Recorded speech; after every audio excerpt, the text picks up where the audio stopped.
to become expert in a field, is it required to have a PhD? Not necessary. किसने कहा ये? Actually, you told no, sir. Like you find people like who are already they are very successful in your domain. So I just went to Google. I was reading about their work and all. So most of people were having PhD and they're doing such a high work. And I'm completely from a different background. Like my engineering background was from electrical engineering. So I got this doubt. मैंने PhD करी हुई है क्या? No. Do you know about my background? और मेरे जैसे और भी बहुत सारे लोग हैं दुनिया में जो बहुत कुछ कर रहे हैं अलग अलग तरीके से। उन्होंने तो कोई PhD नहीं करी हुई।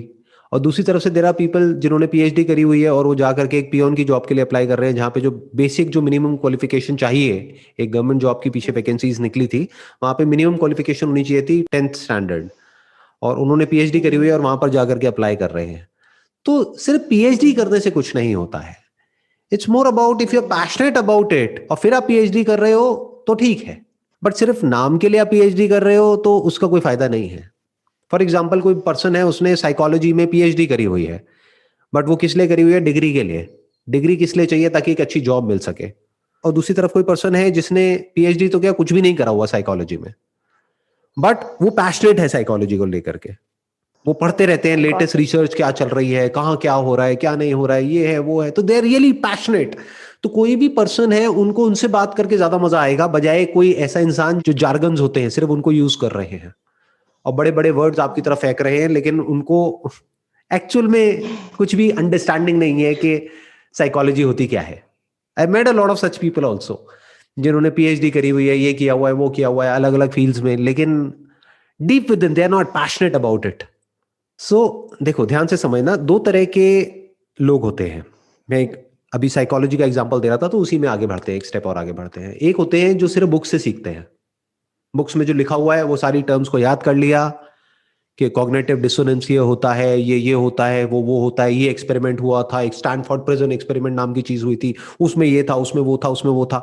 बट वहां पर प्रॉब्लम क्या है कि ये सारे जितने भी एक्सपेरिमेंट्स होते हैं या जितनी भी रिसर्चेस होती हैं या जितनी भी थ्योरीज होती हैं, ये सब आपस में एक दूसरे को कॉन्ट्रडिक्ट करती है। तो अब प्रॉब्लम क्या होती है ऐसे लोगों के साथ में जो सिर्फ थ्योरी के अंदर ही घुसे रहते हैं? वो जैसे ही कॉन्ट्रडिक्शन आता है तो वो अनकंफर्टेबल फील करने लग जाते हैं। सो इंपॉर्टेंट क्या है, ये नहीं कि हम सिर्फ कहीं से पढ़ रहे हैं या समझ रहे हैं या हमारे पास में डिग्री है, डिप्लोमा है, ये है, वो है, पता नहीं क्या क्या है। इंपॉर्टेंट ये है कि क्या एक्चुअल में जो भी हमने पढ़ा और समझा उसको प्रैक्टिकली किया या नहीं किया। Are you just a psychology student or you understanding psychology based upon your own psychology? Then आप किसी भी PhD होल्डर से बहुत आगे हो। क्यों? क्योंकि साइकोलॉजी बाहर थोड़ी ही है, अंदर है। जिस तरीके से आपकी ब्रेन काम करती है, जिस तरह से मेरी ब्रेन काम करती है, वो कोई अलग अलग थोड़ी है। बेसिक जो अंडरलाइंग जो फिनोमिना है, जो डिजायर्स और फियर्स के अकॉर्डिंग ऑपरेट करता है, वो तो सेम ही है ना। It is not similar, it is same. जो फीलिंग्स है, इमोशंस हैं, जिस तरह से ट्रिगर होती है, जो इंपल्सेस उठती हैं, उसके अकॉर्डिंग जो साइकोसोमैटिक चेंजेस आते हैं हमारी बॉडी के अंदर, वो तो सेम ही है ना। That is not similar, that is same. तो अगर उसको हमने अपने अंदर ऑब्जर्व कर लिया है, बेसिकली एक तरह से बॉडी हमारे लिए क्या हो गई, एक लेबोरेटरी के जैसी हो गई, और इसके ऊपर हम एक्सपेरिमेंट्स रन कर रहे हैं और उन एक्सपेरिमेंट से एक्चुअल में सीख रहे हैं, तो वो उससे फार सुपीरियर है जो कि 1000 बुक्स में से पढ़ करके कुछ भी इधर उधर से इकट्ठा कर लिया है और बोल रहे हैं कि देखो मैंने ये किया है, मैंने वो किया है। क्योंकि जो भी उन्होंने स्टडी किया है, इन स्टडीज में क्या होता है, कुछ टाइम बाद वो एक स्टडी दूसरी स्टडी को कॉन्ट्राडिक्ट कर देती है, उसको गलत प्रूव कर देती है। तो अब वो इंसान फंस जाएगा, वो कहेगा ये सही है, वो सही है। अगर उसने अपने अंदर अपने माइंड को स्टडी किया है तो वो कंफ्यूज नहीं होगा, वो समझ जाएगा अच्छा ये भी सही है, वो भी सही है, दोनों का अपना अपना स्टैंड पॉइंट है। तो वो बड़ी आसानी से चीजों को कॉम्प्रिहेंड कर लेगा। नहीं तो वो सिर्फ थियोरेटिकली आगे बढ़ रहा है। तो मैं तो यही कहूंगा कि चाहे कोई भी डिग्री हो, कोई भी डिप्लोमा हो, उससे लाख गुना ज्यादा जो इंपॉर्टेंट है वो है कि how passionate you are for that particular topic, for that particular subject which you are studying. That is much more important than anything for that matter. इसीलिए आप देखेंगे कि इंडिया में और यूएस की जो एजुकेशन है उसमें एक बहुत बड़ा डिफरेंस है। वहां पर वो लोग रिसर्च पे बहुत फोकस करते हैं, उनका जो रिसर्च डिपार्टमेंट है, स्टैनफोर्ड का, ऑक्सफोर्ड का, हार्वर्ड का, उनकी अपनी रिसर्च लैब्स हैं और उन रिसर्चेस को प्रॉपर फंडिंग मिलती है ऑफ मिलियंस ऑफ डॉलर्स। वो किस लिए हो रही है? रिसर्च हो रही है, और फिर उन रिसर्च पेपर्स को पब्लिश किया जाता है पूरी दुनिया के लिए। फिर वो जो रिसर्च पेपर्स होते हैं उसको कोई कॉन्ट्राडिक्ट करता है दूसरा, ऐसे वो इवॉल्व होता है, ऐसे वो ग्रो करता है। बट इंडिया में बेसिकली क्या साइकी है, इंडिया का जो पूरा का पूरा एजुकेशन सिस्टम है, that is more about degree, diploma के रेज्यूम पे देखने में अच्छा लगना चाहिए। क्यों? क्योंकि सबको सिर्फ नौकरी चाहिए। तो वो एक जरिया है, वो कोई पैशन नहीं है। ध्यान से समझना, what is the definition of work. ज्यादातर लोगों के लिए काम का मतलब क्या? एक जरिया अपने पेट को भरने का। तो उनमें और एक जानवर में क्या फर्क है? जब जानवर भूखा होता है वो काम करता है, यानी एक्शन में आ जाता है और जाकर के शिकार करता है या किसी भी तरीके से अपने पेट को भर लेता है। तो इंसान होने का मतलब क्या है?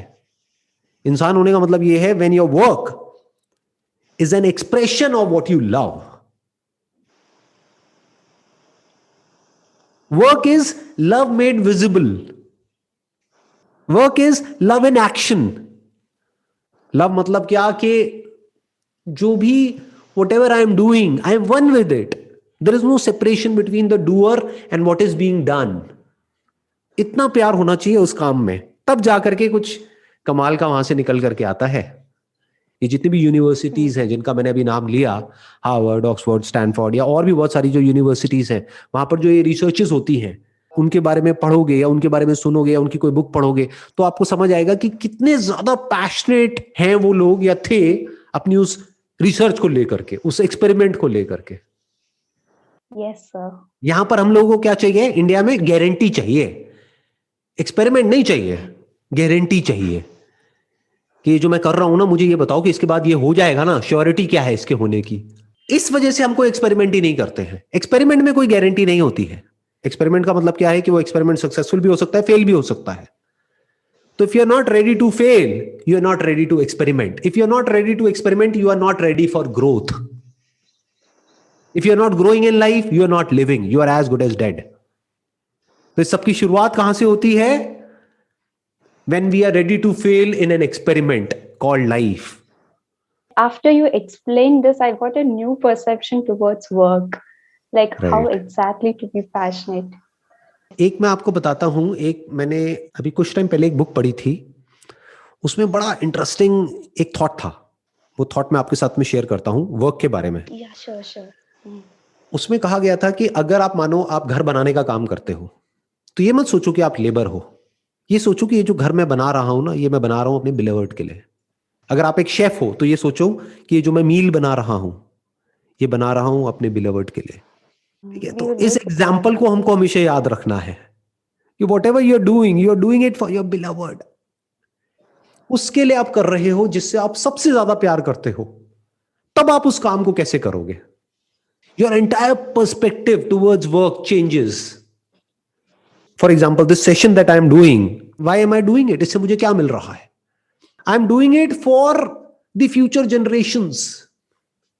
मतलब आने वाली जो जनरेशंस हैं उनके लिए मैं ये कर रहा हूं, और वो जनरेशंस मुझसे अलग नहीं है, वो मैं ही हूं। तो मैं खुद के लिए ही कर रहा हूं, क्योंकि एक इंसान खुद को सबसे ज्यादा प्यार करता है। अगर हम कहते हैं ना मैं उसको प्यार करता हूं, वो भी इसलिए क्योंकि वो मेरा है या मेरी है। एक्चुअल में आदमी खुद से ही प्यार करता है। आदमी अपने बच्चे से प्यार नहीं करता है, वो बच्चा मेरा है इसलिए मेरे को उससे इतना ज्यादा प्यार है। वो बच्चा किसी और का है तो मेरे को इतना प्यार नहीं है। तो इंसान को सबसे ज्यादा प्यार किससे होता है? खुद से होता है।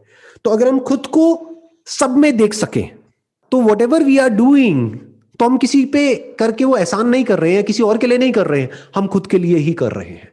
तो वहां पर एक अलग लेवल का पैशन आ जाता है। I am so passionate about the sessions that I am doing, चाहे फिर मैं घर से बैठ करके कर रहा हूं, अभी फिलहाल घर से कर रहा हूं, या फिर अपने ऑडिटोरियम में कर रहा हूं, या किसी स्टेडियम में कर रहा हूं, कहीं भी कर रहा हूं, कोई फर्क नहीं पड़ता, क्योंकि मुझे पता है कि ये किसके लिए हो रहा है, क्यों हो रहा है। 200-300 साल बाद, 500 साल बाद मैं नहीं रहूंगा, लेकिन कहीं दुनिया में कहीं कोई बैठा होगा या बैठी होगी, और वो बैठ करके इस वीडियो को देख रहे होंगे, सुन रहे होंगे, कुछ समझ रहे होंगे। तो क्या वो मुझसे अलग हैं? Same. Today I understood how this is why you're so passionate. Now I have two questions, sir. I'll बताइए। ask both. You can tell it in short. So, Sure. how to get rid of the superstitious beliefs, or like actually, I have watched many of your videos, and yes, I have understood that whatever those superstitious beliefs are there, they're like it is all fake. Like I know in reality anything can happen. Like we don't have control over them. All that we have control is on our action. But somewhere deep inside, it's like that fear will sit. No, sir. Like somebody told something. So what if that happens? So how to get rid of that fear? And second question is, sir, I watched your podcast recently on entrepreneurship, and what happened was over there you were talking about how do you start an online business and all. So what I did was I started learning this digital marketing, and I started running ads. People were buying, but the thing was it was on loss. Like I was putting 3,000, I was investing on ads, but I was not getting that 3,000 also. So how exactly to learn marketing? ठीक है, तो मैं इन दोनों questions को एक एक करके answer करता हूँ। सबसे पहले तो जो पहला आपका क्वेश्चन है कि जो हमारे सुपरस्टिशियस बिलीफ्स होते हैं उससे कैसे बाहर निकलें। पहले आपको समझना होगा जितने भी बिलीफ्स होते हैं, बिलीफ मींस सुपरस्टिशन, क्योंकि रियलिटी में बिलीफ के लिए कोई जगह नहीं होती है। जो भी आपके बिलीफ्स हैं, रिलीजन को लेकर के, सोसाइटी को लेकर के, या जिस भी कल्ट को आप फॉलो कर रहे हो, किसी पर्सन को आप फॉलो कर रहे हो, किसी पर्सन के बारे में आपके कुछ बिलीफ्स हैं कि वो अच्छा है, वो बुरा है, ये है, वो है, तो जितने भी बिलीफ्स हैं वो सारे सुपरस्टिशंस ही हैं। तो belief is not different from superstition. Belief is superstition. Believe करना पड़ रहा है मतलब क्या? मतलब आपको पता नहीं है। जहां पर क्लियर पता है वहां पे किसी बिलीफ की जरूरत नहीं है। You believe that the law of gravity exist, or you know it for sure that the law of gravity exists. Know it for sure. Know it for sure, scientifically proven, right? तो ये belief में और reality में फर्क होता है। तो अब आते हैं कि अब इससे फ्री कैसे हुआ जाता है। जो भी हमारे बिलीफ्स हैं, जितने भी बिलीफ्स हैं उस पर क्वेश्चन मार्क लगा दो और वहीं पर रुक जाओ। मुझे नहीं पता कि ये सही है या गलत है, तो आप हल्के फुल्के हो जाते हो। और ये जितने भी बिलीफ्स होते हैं ना, इनको ध्यान से समझना। ये सब क्या होते हैं? ये बेसिकली अपने आप में सेल्फ फुलफिलिंग प्रोफेसीज की तरह होते हैं। आपको पता है ये टर्म क्या है? ये जो टर्म मैंने यूज करी है, do you have any idea? I was about to ask you that question. What is that word, sir? अच्छा, आपने पिग्मेलियन इफेक्ट के बारे में सुना है? कहीं ना कहीं सुना होगा। पिग्मेलियन बेसिकली क्या है कि ग्रीक माइथोलॉजी के अंदर पिग्मेलियन नाम का एक आदमी था। उसने एक पत्थर की मूर्ति बनाई। अब उस मूर्ति से उसको इतना प्यार हो गया कि उसको देखता रहा और उसके बारे में ही सोचता रहा, उसमें पूरी तरह से इन्वॉल्व हो गया। तो उसके अंदर जान आ गई, वो मूर्ति जिंदा हो गई। This is called Pygmalion effect. ये कहानी है, this is just a mythological story, but कुछ डिनोट करने के लिए है। जैसे और जितनी भी माइथोलॉजिकल स्टोरीज होती हैं वो कुछ ना कुछ समझाने के लिए होती है। ये कहानी बेसिकली हमको एक बहुत बड़ी बात समझाने की कोशिश कर रही है। वो क्या? कि अगर कोई ऐसा थॉट है, कोई ऐसा आपका बिलीफ है जिसको आप मान लोगे, तो आज नहीं तो कल वो सच हो जाएगा। इसी बिलीफ का एक्सटेंशन है लॉ ऑफ अट्रैक्शन, बट वो इस बिलीफ को बहुत आगे तक पुश कर दिया है, क्योंकि जिन लोगों ने उसको प्रोपगेट किया है लॉ ऑफ अट्रैक्शन को, उनका अपना मोटिव है। तो उन्होंने उसको इतना सिंप्लीफाई कर दिया है कि जो भी आप सोचोगे वो हो जाएगा, जबकि एक्चुअल में ऐसा नहीं होता है। कि कोई बच्चा है जो भूख से तड़प रहा है, तो अगर वो सोचता रहेगा तो खाना खुद चल करके उसके पास थोड़ी आ जाएगा। अगर ऐसा होता तो दुनिया में कोई भूख से मरता ही नहीं, राइट? तो सोचने से सब कुछ नहीं होता है। हमारी सबकी प्रॉब्लम्स क्या है कि हम एक्सट्रीम में सोचते हैं। हम ब्लैक और व्हाइट में सोचते हैं, ब्लैक एंड व्हाइट में नहीं सोचते हैं। आइदर ब्लैक और white. Life is not either black और white, life is black and white. तो ये पिग्मेलियन इफेक्ट हमको क्या सिखाता है कि अगर आपका कोई बिलीफ है जिसको आप बहुत स्ट्रांगली मानते हो, फिर चाहे वो पॉजिटिव है चाहे नेगेटिव है, आज नहीं तो कल वो मैनिफेस्ट हो जाएगा। जैसे पिग्मेलियन ने ये माना कि वो जो पत्थर की मूर्ति है वो पत्थर नहीं है, वो एक असली इंसान है। तो पिग्मेलियन के लिए तो वो सच हो ही गया ना। जैसे बहुत सारे लोग हैं, उनको कोई दिखने लग जाता है, कोई दिखने लग जाती है, जो नहीं होता है औरों के लिए, बट उसके लिए तो है ना। तो जितने भी हमारे बिलीव्स होते हैं, these are like self fulfilling prophecies. मतलब क्या? Prophecy is like more like कि एक प्रिडिक्शन हो गई एक तरीके से, कि जो भी आप मानते हो, नो मैटर वो क्या है, कैसा है, अगर डीप विद इन आप कुछ मानते हो, तो आज नहीं तो कल वो आपकी बॉडी के लेवल पर मैनिफेस्ट होने लग जाएगा। यहां तक अगर आप लॉ ऑफ अट्रैक्शन को देखते हो तो बिल्कुल ठीक है। यानी क्या, मैं बीमार हूं, मैं बीमार हूं, मैं बीमार हूं, तो आज नहीं तो कल आप बीमार हो जाओगे। और दुनिया की सबसे बड़ी बीमारी क्या है? वहम। और वहम का कोई इलाज नहीं है किसी भी डॉक्टर के पास में। आजकल व्हाट्सएप पे बहुत तरह तरह के मैसेजेस फॉरवर्ड होकर के आ रहे हैं आपके पास में, रिलेटेड टू कोविड या रिलेटेड टू द सिम्टम्स, जिसकी कोई हद नहीं है, और आपको क्या पता कि उसमें से सच क्या है और झूठ क्या है। ये जो व्हाट्सएप यूनिवर्सिटी है, इसमें क्या सच है क्या झूठ है? कोई भी उठा करके कुछ भी डाल सकता है, कोई भी कुछ भी कह सकता है। क्या वो साइंटिफिकली प्रूवन है? नहीं। No. तो अगर वो जो भी आया है आपके पास में व्हाट्सएप के ऊपर, या किसी भी तरह से न्यूज में आपने पढ़ा है, ये वो वटेवर, और उसको आपने सच मान लिया है कि आज से ठीक 8 दिन बाद आपके साथ में ये हो जाएगा, अगर आपको ये हुआ तो 10वें दिन ये हो जाएगा। ये बिल्कुल ऐसा है कि मैं आपके माइंड में एक थॉट प्लांट कर दूं आपका हाथ देख करके, और मान लो आप एस्ट्रोलॉजी में बिलीव करते हो, मैं एक प्लांट कर दूं आपके माइंड में एक थॉट कि आज से ठीक 10 दिन बाद आपका एक बहुत बड़ा एक्सीडेंट होने वाला है, या आपको कोई बहुत बड़ी बीमारी होने वाली है। तो एक तो ये 10 दिन आपके इतने ज्यादा पैनिक में निकलेंगे जिसकी कोई हद नहीं है। उसकी वजह से अगर कुछ नहीं भी होना होगा तो 10वें दिन आपको अपने आप ही वो सब होने लग जाएगा जो भी मैंने कहा था। That is like a self fulfilling prophecy.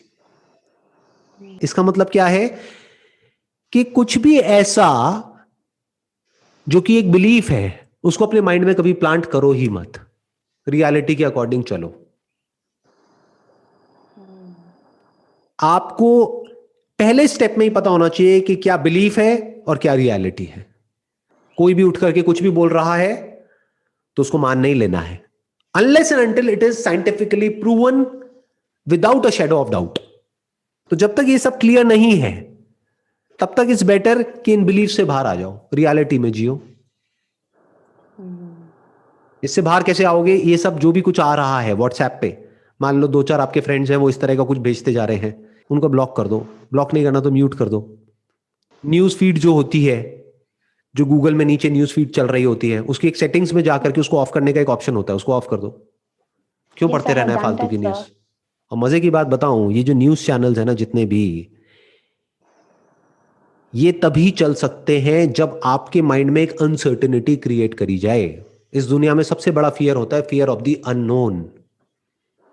जब मीडिया आपको इस तरीके से दिखाएगा कि सब कुछ अनसर्टेन है,